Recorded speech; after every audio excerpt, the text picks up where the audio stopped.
All right, so moving on to our the next portion of today's this session. Although this won't be specific to the regulatory process, it's in relation to getting quality data to the point that maybe Brent was talking about, trying to replicate the clinical environment a little better, but in the laboratory. So you can anticipate what would happen in the patient and try to eliminate a lot of that translational issue and a lot of the hopefully replace a lot of what an animal can provide because it's a living being. There's a perception that a desktop machine can't reproduce the same complexity as a living being, but a virtual living being can. And so our next speakers will kind of address that a little bit in some of the work that they're doing to try to improve the testing or bring together the real world and the virtual world.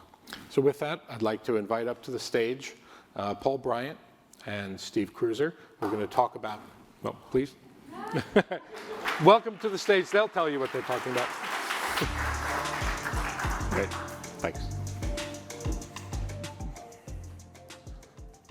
All right. Thank you very much for attending. My name is Paul Briant. This is Steve Kreuzer. We're at Exponent. And today we're going to be talking to you about using in silico models to hopefully improve the way that we are evaluating devices. So as you've seen throughout the talks over the past day or so, the work that we're all doing here I think falls into two main buckets. One is digital twins of an individual patient trying to improve the outcome for an individual person and really sort of geared towards clinicians and helping clinicians.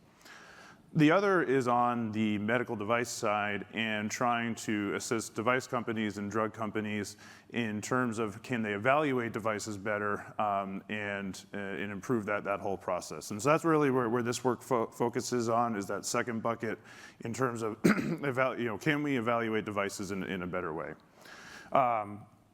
So with that, I'll start with the motivation and the purpose of what we're doing. And so as a lot of us can appreciate, the loads that are applied to implanted devices are complex, and they vary a lot both across people and in an individual person across time. And so there's several reasons for this to happen. Three of the big ones are variation in patient anatomy. No two people are the same. Variation in patient health for a particular device. And also variation in the activities of daily living that a patient will undertake. And so this leads to lots of different loading modes, variation in magnitudes for those loading modes, frequency of loading. And some examples of that are shown on the right here, where we have peripheral stents as an example, where you have a combination of the cardiac rhythm combined with ambulatory driven loads, pacemakers similarly, and IVC filters similarly. So when we're analyzing these devices, this is what we were talking about in the last session. This kind of dovetails into that very nicely. In terms of some of the changes that we're starting to see. And what we're going to be talking about in some ways isn't new, but it's bringing together some things into the medical device community to hopefully make improvements in that area. There's a handful of common practices or reasonably common practices that still happen today when we're analyzing these devices. One is we tend to try and look for that worst case or loading and basically analyze the device at that single load level, whether it's mean plus 2 standard deviations, whatever it may be. I'm not a huge fan of the idea of worst case loading because kind of this infinity you're trying to chase, but you have this sort of conservative load scenario. The second is we do fatigue testing. So we take the devices all the way to failure, we break them, we get an SN type curve, and we sort of pick off a strength value for the device at some percentile. Let's say the 10th percentile, 90% confidence, but we pick off a number and we're like, that's the strength of the material. And so then we just take these two numbers, we have a single load level, we have a fatigue strength, we compare them, and we sort of focus on the load driver that has the lowest fatigue safety factor. And so the question that we're trying to evaluate is, can we use in silico trial methods and statistics to better evaluate the fatigue performance and evaluate devices better? So I'll start with a summary of our end game here, where we're going. So number one is, we think that if you can use in silico trial methods to analyze not just a single load case, but analyze several load cases at various standard deviations, et cetera, and then you combine these physics-based models with statistical methods, you can get a better sense of the potential distribution of the strains or stresses in your device rather than just a single number. Addressing the second point is that as I said, we take our devices to failure, we get fatigue strengths, we have SN curves, and rather than just using a single percentile, can we use the entire distribution of that strength? We have this information, we're just not using it currently. Can we take that to come up with a better, better distribution of the strength of the material and also incorporate loading that occurs over time, so like a cumulative damage type effect that we know happens but tend to gets ignored currently. And so we can take all of this, we can take our distribution of our stresses, our strains, and combined with our distribution of our strengths, and get more of a probability of failure or fracture type approach rather than just a single factor safety type number, where instead of having various load drivers and we have various factors of safety associated with them, we just go down the row, pick up the smallest one, but can we actually lump all of that together in a more meaningful sense? So with that, I'll turn it over to Steve. All right, great. Yeah, so in order to get there, we have to have a good understanding of what the distribution of stresses, strains are in the patient population, across device sizes, across patients, et cetera. So we talked a bit about, in the prior session, Steve introduced the concept. Obviously, everybody's thinking about in silico clinical trials, how to go about that process. Very basic framework up here, but essentially you start with some arbitrary parameterized platform model of a virtual patient. You use that to generate a cohort that's relevant to whatever your situation is. At the same time, you're hopefully doing a good job of developing your device model so that you can apply it then to your cohort of your virtual patients. When you go through that process, of course, you're going to end up with an acute performance of the device in the patient. So you're able to predict essentially what's happening at some specific time point. Maybe it's immediately postoperative, maybe it's sometime later when they're going through a different loading mode, or they're walking or they're running or whatever. But you're able to get some prediction for how that device is going to perform, or on the flip side, how the device is going to respond from a strain or stress perspective. You take all that and then you ultimately boil down to a predicted clinical endpoint. So we talked in enrichment quite a bit about a 2-year time frame, a 1-year time frame, something around efficacy, is the clip going to work, et cetera. And other in silico clinical trials, you're focusing on efficacy and the ability of the device to perform some physiological function. I want to flip that around a little bit and think about in silico clinical trials from a safety perspective, from a reliability perspective, from a fatigue perspective. So ultimately, you get your clinical endpoints, and you want to do something with that. So as an illustration of this process, just very simple situation, although it's obviously has its own complexity. Peripheral artery disease, put a stent in the lower limb. It's going to be subject to the type of loading modes that you see in this awesome graphic here. You get your bending. You get different magnitudes of that bending, depending on whether you're tending to your garden or you're just walking around the house. You're also going to have effects from pulsation. Key point there being, with pulsation, obviously that's happening much more frequently than you're gardening, so your heartbeat should be relatively high. Not too high, obviously, but you end up with these larger number of lower amplitude cycles from pulsation than you have from your larger kinematic motions.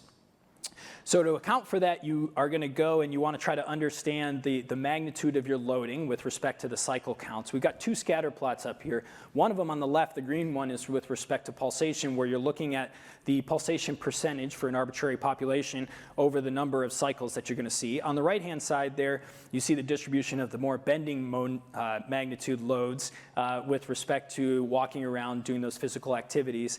And you got different colors there because you have different types of activities. You got different cycle counts for those different types of activities. You've got different magnitudes of bending for those different activities. But you want to be able to pool all that together in order to predict how that device in the patient is going to be able to withstand essentially daily living throughout some period of time. To do that, you of course need a model. So we all love a nice FEA model. We've got some braided stent here with pretty generic characteristics. Two different types of loading, pulsation, bending. We want to use that to be able to predict strain amplitudes and then boil everything down to do our fatigue analysis. Of course, we're going to have pretty contour plots in a talk like this, but you end up with some strain amplitudes, which is going to be relevant for your nitinol type devices. You get a response surface, which in our case, we're just talking about one axis here being your bending radius of curvature, but you get some sense for the strain amplitude with as a function of the magnitude of the loading, here represented by the radius of curvature of the bending. You take all of that, and what you want to do is you want to take those cycle counts and that other scatter plot that we talked about before. You want to map those loading conditions onto strain amplitudes so that you have an understanding of, for a given dot, which is going to be a virtual patient, for a given dot, you're able to predict the history or the cumulative effect of what those different strain amplitudes are. So you essentially use the model to be able to predict the magnitudes of how your device is going to respond. And then you need to be able to answer the question of, okay, so those are my strain amplitudes. Is the device going to break with that in mind? And so for that, I'll turn it over to Paul. Yeah. So, so we now have our strain distributions, meaning across a population, both on a device, but across a population is what we're talking about here. And so the question is now, how do we take that information? We run our model at not just our worst case loading, but a range of loads. So we have this population. And how do we compare that to the strength of the material? So the common way of doing this is fatigue testing, so SN testing type loading. In this particular case, we took nitinol wire and put it on our Bose fatigue testers, ran a bunch of fatigue tests. The plot that you get out at the end looks basically like this, where you have cycles on the x-axis, strain amplitude on the y-axis. Your high amplitude cycles are I don't think I point right. But the high amplitude cycles are the upper dots. They have shorter lives. The lower amplitude, as you decrease the amplitude, you get longer lives. And then you can fit some basic statistics to this. You can see here the median 10th and 90th percentiles. So we have this information now. So we have some strength information. We have our stresses. And so what this plot basically pulls this together with is, again, we have the cycles on the x-axis, strain amplitude on the y-axis. We have our strength curves. You can see the 3 percentiles there. And then we have the various individual loading activities going on there. So we have the pulsation in blue and then the various knee flexion loads shown. The dots are the medians of the distribution, and then the crosses are plus or minus 2 standard deviations in either knee flexion for that particular activity and cycle count. So, in a typical analysis, we can then calculate a fatigue safety factor. You can see here we have between 1.5 and 2.4. We can also calculate, though, a probability of failure individually, and you can see the probability of failure based on this SN data with relatively low probability of failure for pulsation, walking, and then gardening has higher. So, however, in reality, all these devices, a device is going to go through all of these different 4 things over the course of its lifetime. So it's not just individually what are these factors of safety, but how is there a cumulative effect that might be going on in terms of damage to the material? How much can the nitinol actually withstand if we incorporate and look at all of these devices? So do we need to combine them in some statistical meaningful way? So to do that, we did more fatigue testing.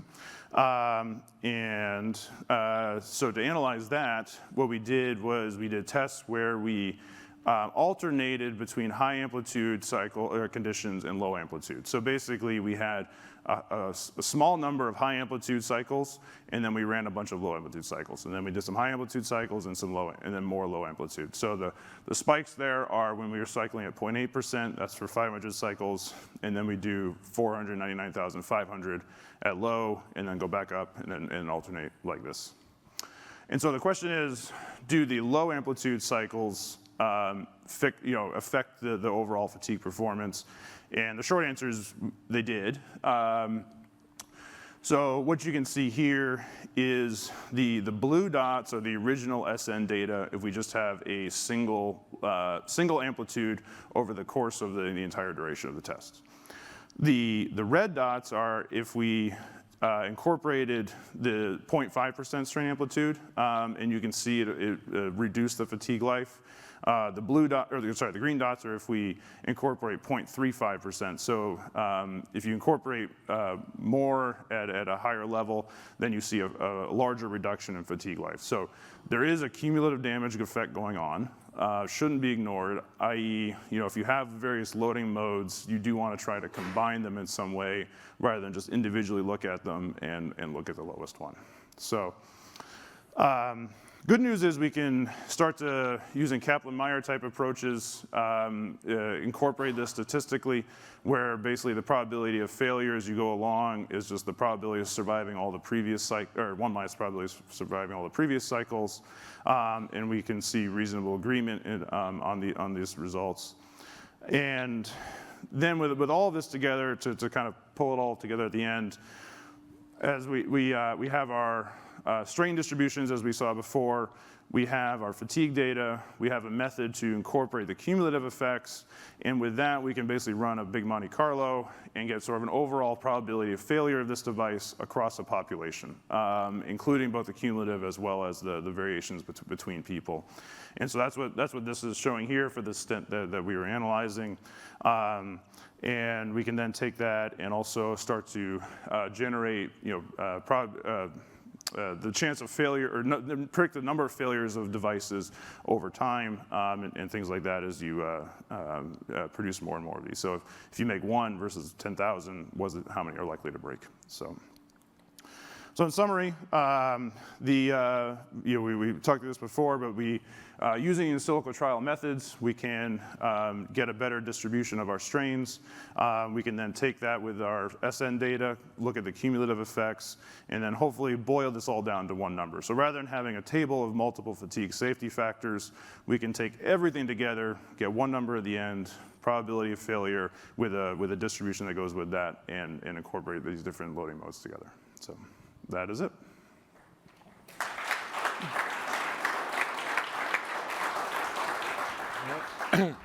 Fantastic. Thank you, guys.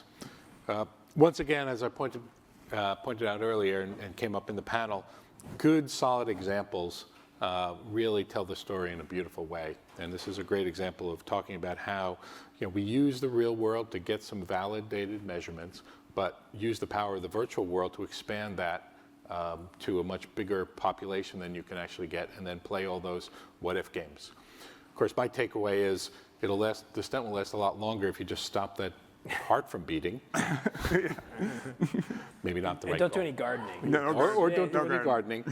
Okay, let me open up last question for time for a question or two, if we have any. Well, if not, I'm going to. Sounds good. These guys are here. Yeah, thank you. There's a lot of information in there. You'll find them during lunch. We've got a great. So thank them again. Please join me.